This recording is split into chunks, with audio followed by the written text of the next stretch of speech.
አዲስ አድርገኝ ዛሬም አሮጌ ነኝ ቃልና ተግባሬ አንስማማም ያለኝ በጉጉት ሲጠበቅ የነበረው የመጨረሻው ብሎክ ተለቀቀ።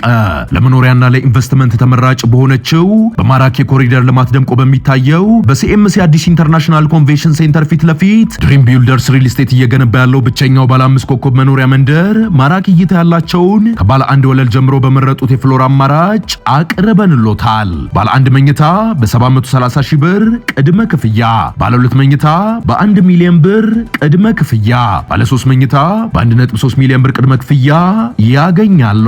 እነዚህን ቅንጡ አፓርትመንቶች በ10% ቅድመ ክፍያ የቤት ባለቤት መሆን ይችላሉ። እንዲሁም ቀድሞ ለሚመጡ ለ10 እድለኞች ብቻ 30% የሚደርስ ቅናሽ አዘጋጅተናል። ዛሬ የሚወስኑት ውሳኔ የነገዎትን ዋስትና ይገነባል። ድሪም ቢልደርስ ሪል ስቴት፣ ህልሞን እንገነባለን። የእግዚአብሔር ሰላምታ ለሁላችሁ ይድረስ። እንዴት ናችሁ ወንድሞቼ? እኔ በጣም ደህና ነኝ።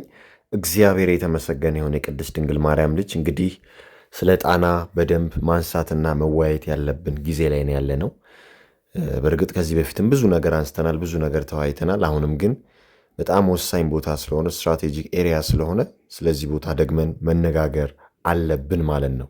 የሳጥናኤል ጎል ኢትዮጵያ ቁጥር 1 መጽሐፍ በ2007 ዓ.ም ከታተመው ላይ እንግዲህ በጁን 21 2014 እንደ አውሮፓውያን አቆጣጠር ማለት ነው በኒውዮርክ በይፋ የሚታወቀው የ2014ቱ የጂ20 ሀገራት መሪዎች ዓመታዊ ስብሰባ ኖቬምበር 14 እና ኖቬምበር 15 2014 በአውስትራሊያ ነበር የሚካሄደው። ነገር ግን ለጂ20 መሪዎች አስቸኳይ መልእክት ስለተነገራቸው ዋናው የመሰብሰቢያ ጊዜ ከመድረሱ 4 ወር አስቀድመው በተጠቀሰው ዕለት ምሽት ላይ ዋናውን ዝግ ጉባኤ አካሄደው ነበርና የዛ ዝግ ጉባኤ ዋና ተዋናይና መሪ ባራክ ሁሴን ኦባማ ነበር። ፎርመር ፕሬዚዳንት ማለት ነው፣ የቀድሞ የአሜሪካ ፕሬዚዳንት፣ አሁን ደግሞ ከአሜሪካ ፕሬዚዳንቶች ጀርባ ሆኖ የዲያብሎስን ስራ ያንቀሳቀሳል ማለት ነው። ያው ፊት ለፊት ፕሬዚዳንቱ ነው ባይታይም ከፕሬዚዳንቶቹ በላይ ግን ለዲያብሎስ የሚታጋው የሚሰራው እሱ ነው ማለት ይቻላል። እና ባራክ ሁሴን ኦባማ ያደረገውን ንግግር እዚሁ መጽሐፍ ላይ እናየዋለን ማለት ነው። ስለ ጣናና በጣና ዙሪያ ምን እንዳሰቡ የሚናገረውን ክፍል ከሳጥናኤል ጎል ኢትዮጵያ ቁጥር 1 ከገጽ 31 ጀምሮ ያለውን ባራክ ሁሴን ኦባማ ለጂ20 ሀገራት መሪዎች ጣና ላይ ስላሰቡት ስላቀዱት እቅድ ሲነግራቸው እንደወረደ የተጻፈውን ወደ እናንተ አደርሳለሁ ማለት ነው። ተሰርቆ ነው የወጣው መጽሐፉ እንደምታውቁት እና አሁን ማቀርብላችሁ የኔ ሐሳብ ሳይሆን መጽሐፉ ላይ የሰፈረው ነው ማለት ነው። መጽሐፉ ላይ የሚለው ነውና በደንብ ከኔ ጋር ሆኑ። ዴይ7ን ሰብስክራይብ አድርጉ፣ መርሃ ግብሩ ላይክ አድርጉት። እስከ መርሃ ግብሩ ማብቂያው ድረስ አብራችሁን ቆዩ። እንዲህ ሲል ይጀምራል። አሁን የሚያወራው ባራክ ሁሴን ኦባማ ነው፣ የቀድሞ የአሜሪካው ፕሬዚዳንት። ህልውናችንና ሙሉ ክብራችን በቅርቡ ይመለሳል። ዓላማችን የህይወት ዛፍን መልሶ ማግኘት ከሆነ የመጀመሪያው ስራችን የሚሆነው ደግሞ የህይወት ዛፍ ያለችበትን ቦታ መቆጣጠር ይሆናል ማለት ነው። የህይወት ዛፍ ሲባል ይህን ፍሬና ዛፍን ማሰብ የለባችሁም፣ ወይም ፍሬ በመግመጥ የሚመጣ ዘላለማዊነት ያለ አድርጋችሁ እንዳታስቡ። ያ ምሳሌው ነው። ባጭሩ ለመግለጽ የመጨረሻው ጦርነት የሚካሄደው ለሌላ ለምንም ተብሎ ሳይሆን ያችን ቦታ ለመቆጣጠር ሲባል ብቻ ነው። የህይወት ዛፍ ያለችበትን ቦታ የመጨረሻውን ጦርነት አሸንፎ የያዘው አካል የዚች ምድር ሙሉ ባለስልጣን ይሁንና ላመኑበትና ላመነባቸው ይሁን በምትል አንዲት ቃል ብቻ በሁሉም የሰው ልጆች ነፍስ ውስጥ በያሉበት ማስረጽ ይቻላል። ይህ ልዑላችንንና የበላይ አካሉ የተስማሙበትና ለመጨረሻው ጦርነት በቀጠሮ የተለያዩበት ነጥብ ነው። ድሉ የልዑላችን ነው። ምድራዊ ሰዎችን ዘላለማዊ ማድረግ ስልጣን የልዑላችን ይሆናል። ልዑላችን ያንን ጦርነት በድል እንደሚወጣው ያውቃል። የእኛን እገዛ ግን ይሻል። ያችን ቦታ ለመቆጣጠር ይረዳ ዘንድም ለብዙ ሺህ ዓመታት የዘለቀ ብዙ ሥራ ተሰርቷል። ቀደምት ወንድሞቻችን ከዘላለማዊ ልዑል ትእዛዝ እየተቀበሉ በተጠና መንገድ መሠረት ሲጥሉ ኖረዋል፣ ሲመረምሩም ከርመዋል። እኛም ዛሬ እነሱ በጣሉልን መሠረት መነሻነት ቦታዋን ለመያዝ ሙሉ በሙሉ ዝግጁ ሆነን እንገኛለን። ያችን ቦታ ያችን ቦታ ተቆጣጥሮ መቆየት የሁላችንም የመጨረሻ ግብ ነው። ወዳጆች እስቲ ባካችሁ በተሰጣችሁ ልዩ የዛሬ ጥበብ ተጠቀሙና አይምሮአችሁን ከፍታችሁ ያቺን መናገሻችንን እዋት በማለት ትዕዛዝ ሰጠና ግድግዳው ላይ ያለውን ሰፊና ዘመናዊ የጠራ ስክሪን ከፈተው። በዚያች ቅጽበት በሁሉም አእምሮ ውስጥ እንድትንጸባረቅ የተደረገችው ምድር ገነት ቁጭ ብላ ታየቻቸው። በአብረቅራቂ ክብ ብርሃን ደምቃለች። ማንም በሰውኛ አእምሮ አስቦትም ስሎትም አይቶትም አልሞትም የማያውቅ አዲስ ዓለም እነሱ በየአእምሯቸው ያዩትን አይተዋል። የሚያዩት ነገር ግን በስክሪኑ ላይ እንዳለ ሆኖ በአዳራሹ ህዋ ላይ ደግሞ ተንሳፎ በሚቀመጥና በሚታይ ሳምፕል ልንለው በምንችለው አይነት መልኩ ተዘጋጅቶ ቀርቦ በግልጽ ይታያል። ለምሳሌ ማንም ሰው ህዋ ላይ ቴሌቪዥን ሲታይ ቢያይ አይገርመው ይሆናል። የሚያየውን ቴሌቪዥንም ተራምዶት በውስጡ ሊያልፍ ይችላል። ይህ አይነቱ ቴክኖሎጂ ላይ ስለተደረሰ ነገር ግን ህዋ ላይ ተንሳፎ የሚቀር ወይም የሚቆም አንድ አነስተኛ ከተማና ወንዝ፣ ሐይቅና ጅረት፣ ዛፍ፣ አትክልት፣ ሳር ወዘተ ታይቶ አይታወቅም። ስዕል ካልሆነ በቀር አሁን በአዳራሹ መሃል ህዋው ላይ በውን እየታየች ያለችው ነገር ግን የተባሉትን ነገሮች ሁሉ ያካተተችና በንጹህ ሐይቅ የተከበበች ፍጹም ያማረችና የለመለመች የውሃዎች ድምፅ ሳይቀር እየተሰማባት ያለች ከተማ ናት። ከሌላ ድንቅ ከተማ ጋር አወዳድረው ሊገልጿት የምትከብድ ውብና ትንሽዬ ክብ ዓለም ናት። ሳምፕሉ ያረፈበት ቦታ በግምት 25 ካሬ ሜትር ይደርሳል። እነሱ በየአእምሯቸው እንዲያዩት የተደረገውም ይህንኑ ነው ሊሆን የሚችለው። አይናቸውን እንደጨፈኑ ሁሉም ተደነቁ። ጭንቅላቶቻቸውን እያርገፈገፉ በመደነቅ ተሞልተው ታዩ። ወዲያውም ገነት ከየአእምሯቸው ተሰልባ ጠፋችና በገዛ ራሳቸው ያበሩት ውስጥ ያለ እነሱ ፍቃድ ጠፋና ወደ ሰውኛ ማንነታቸው እየተርገፈገፉ ተመለሱ። ሳምፕሉም በራሱ ጊዜ ወደ ወለሉ ዝቅ ብሎ ጠረጴዛ ወንበር ሳያግደው አንድም ጓጓታ ሳያሰማ የአዳራሹ ምቹ ምንጣፍ አልፎ ምድር ውስጥ ሰጠመ ወይም ተሰለበ። የአሜሪካው መሪም ድንቅ ነው ወንድሞች፣ ድንቅ አዲስ ዓለም ካለ በኋላ የተሰብሳቢዎቹ አይምሮ ከመደነቅ ዓለም ሳይወጣ ንግግሩን ቀጠለ። ያያችኋት የወደፊት ዓለማችን የታላቁ ገዣችንና እኛን ከወዲሁ መሾምና መሸለም የጀመረው የጌታችን መናገሻ ከተማ ናት። ዓለምን ሁሉ ለእኛ ይተውና የሕይወትን ዛፍ ለእኛ አጎናጽፎን እርሱ በዚያ ያርፋል። ይቺ አገር የታላቁ ወንዝ የጊዮን ምንጭ ናት። በዛሬው አጠራር ኢትዮጵያ ትሰኛለች ሲል ያልተጠበቀ የሆነባቸው እንግዳ ተወካዮች በድንጋጤ ዋት ሲሉ ተደመጡ። አዎ ኢትዮጵያ ናት አለ ረገጥ አድርጎ። የዛሬ ጉባኤያችንን በዋናነት የሚያጠነጥነው ኢትዮጵያ ስለተባለችው ምስኪን መሳይ ታላቅ ምድር ይሆናል። ይህ ከባድ እውነትና ምስጢር በእናንተ ዘንድ በጥልቅ መታወቅና መጠበቅ አለበት። በዚህ መሰረት በተለይ ዛሬ ወደ መጨረሻው የታላቅነት ሹመት ለተቀላቀላችሁት ወንድሞች ከመጀመሪያው ጀምሮ እስከ ሂደቱና እስከ ወደፊቱ ዕቅድ የማስረዳት ግዳጅ ነውና የተሰጠኝ ባጭሩ አብራራላችኋለሁ። ክብር ለታላቁ ጥበበኛና የነጻነት አብዮታችን ይሁን። አሜን አሜን። ከተሰበሰቡት የጂ20 ሀገራት መሪዎች ውስጥ ቁንጮውን የሉሲፌል ተሸላሚ የአሜሪካውን መሪ ጨምሮ የኢጣሊያው፣ የፈረንሳዩ፣ የእንግሊዙ፣ የሩሲያው፣ የጀርመኑ፣ የጃፓኑ፣ የካናዳው፣ የአውስትራሊያውና የቻይናው መሪዎች ከጥቂት ጊዜ በፊት ጎላቸው የትኛዋ ምድር እንደነበረች ያውቁ ነበር። ነገር ግን የአርጀንቲና፣ የብራዚል፣ የህንድ፣ የኢንዶኔዥያ፣ የሪፐብሊክ ኦፍ ኮሪያ፣ የሜክሲኮ፣ የሳውዲ አረቢያ፣ የቱርክና የደቡብ አፍሪካ መሪዎች ፈጽሞ ፍንጩ አልነበራቸውምና ኢትዮጵያ የሚለውን ስም ሲሰሙ በከፍተኛ መደነቅ ይህ እንዴት ሊሆን ይችላል በማለት እርስ በእርስ እየተያዩ በሹሹክታ ተጠያየቁ።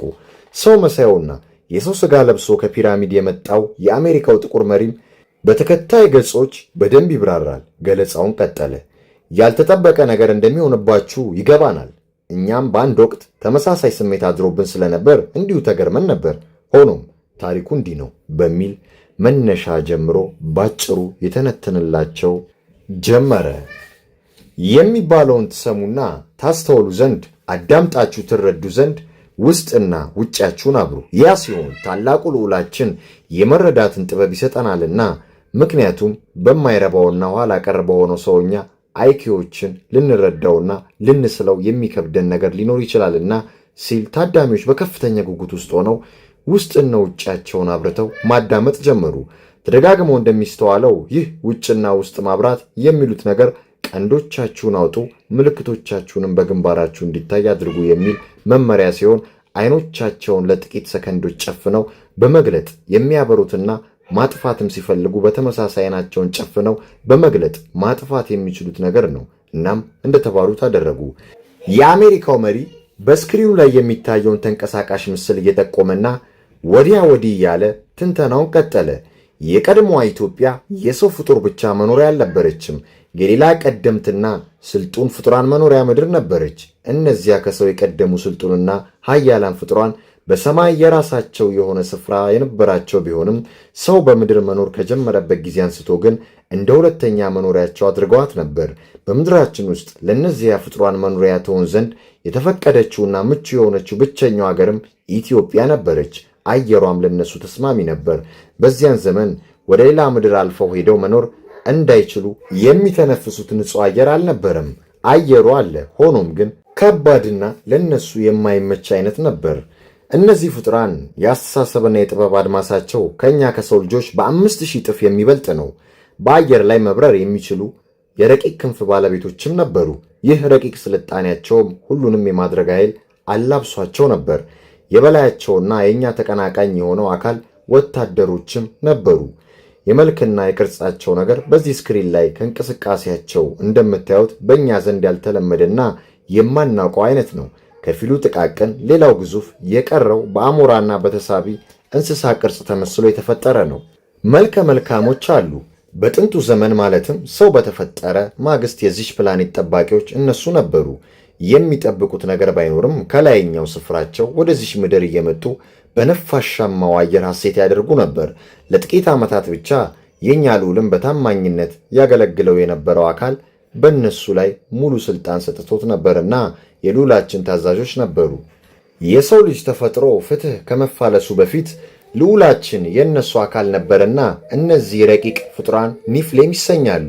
ከዚያም ከ7500 ዓመት በፊት ዋናው አካል ወደዚህ ምድር መጥቶ ከመካከለኛው ምስራቅ አፈር የመጀመሪያውን ሰው አበጀ። ሰው የተባልነውን ወይም የተባለውን ፍጡር የበላያው አካል ከጊዮን ከኢትዮጵያ ውሃ፣ ከአዜብ ከኢትዮጵያ ነፋስ፣ ከኮሬብ ከኢትዮጵያ ምስራቅ እሳተ ገሞራ እንዲሁም ከመካከለኛው ምስራቅ የበሰለ አፈር አጣምሮ በመቀየጥ ሰውን ሠራ።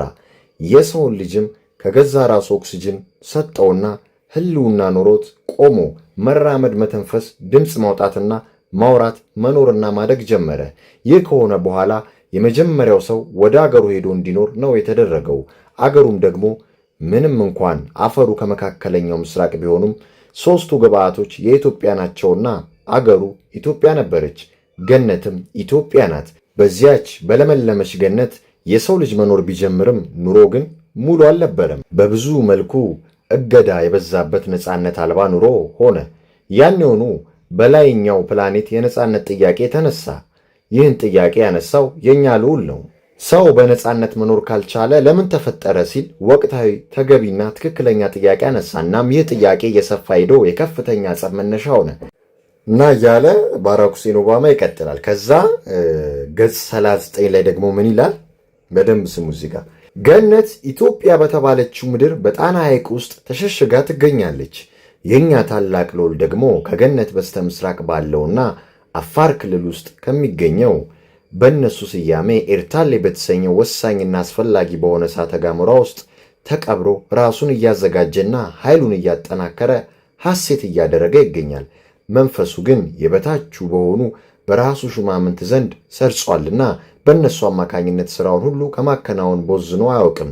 ሙሉ መንፈሱም ለልዑላችን መታዘዙን አላቋረጠም። የመጨረሻው ዘመን ላይም እንደምትመለከቱት ይህን የመሰለ ድል ይጎናጽፋል ብሎ ይቀጥላል ማለት ነው። እና ጣናን በጣም እንደሚፈልጉት የጣና ዙሪያንም እንደሚፈልጉት እና የመጨረሻውን ጦርነት እንግዲህ ከመላእክቶች ጋር የሚያደርጉትን ጦርነት ጣና ላይ እንደሚያደርጉት፣ ጣና ላይ የጦር ቤዝ እንደሚመሰርቱ፣ ጣናን እንደሚያዘምኑ ይናገራሉ ማለት ነው። እና የሕይወት ዛፍን ለማግኘትም እንደሚጥሩ፣ እሱ የዘላለም ሕይወትን እንደሚሰጥ ያወራሉ፣ ይናገራሉ፣ ይቀያየራሉ፣ ይንፈራፈራሉ፣ በደስታ ይዘላሉ፣ ውስጥና ውጫቸውን እያበሩ የወደፊቱን ጦርነት ያያሉ። በዚህ መልኩ ባራክ ሁሴን ኦባማ ስብሰባውን ይመራል ማለት ነው። እና ጣና ላይ የኒውክሌር መሳሪያ ሁላ ተጠቅመው ወደፊት ውጊያ እንደሚያደርጉ ነው የሳጥናኤል ጎል ቁጥር 1 በ2007 ዓ.ም የታተመው መጽሐፍ ላይ የሚናገረው ማለት ነው። እና መጽሐፉ በጣም የሚገርም ነው።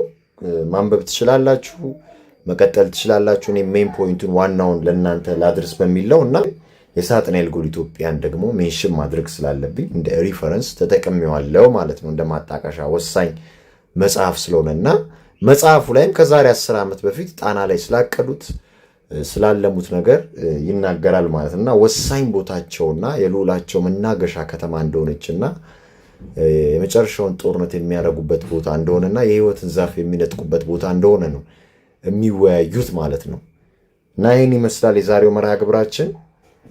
ፈጣሪ ሁላችንን የሚጠብቀን፣ ከዲያብሎስ ስራ አስፈጻሚዎች ይሰውረን። ዲያብሎስ ስራ አስፈጻሚዎች እቅድ አይሳካ እንዳያሳካ ያድርግልን መድኃኔዓለም። የቅድስት ድንግል ማርያም ልጅ ሰላም ለእናንተ ይሁን። አበቃን።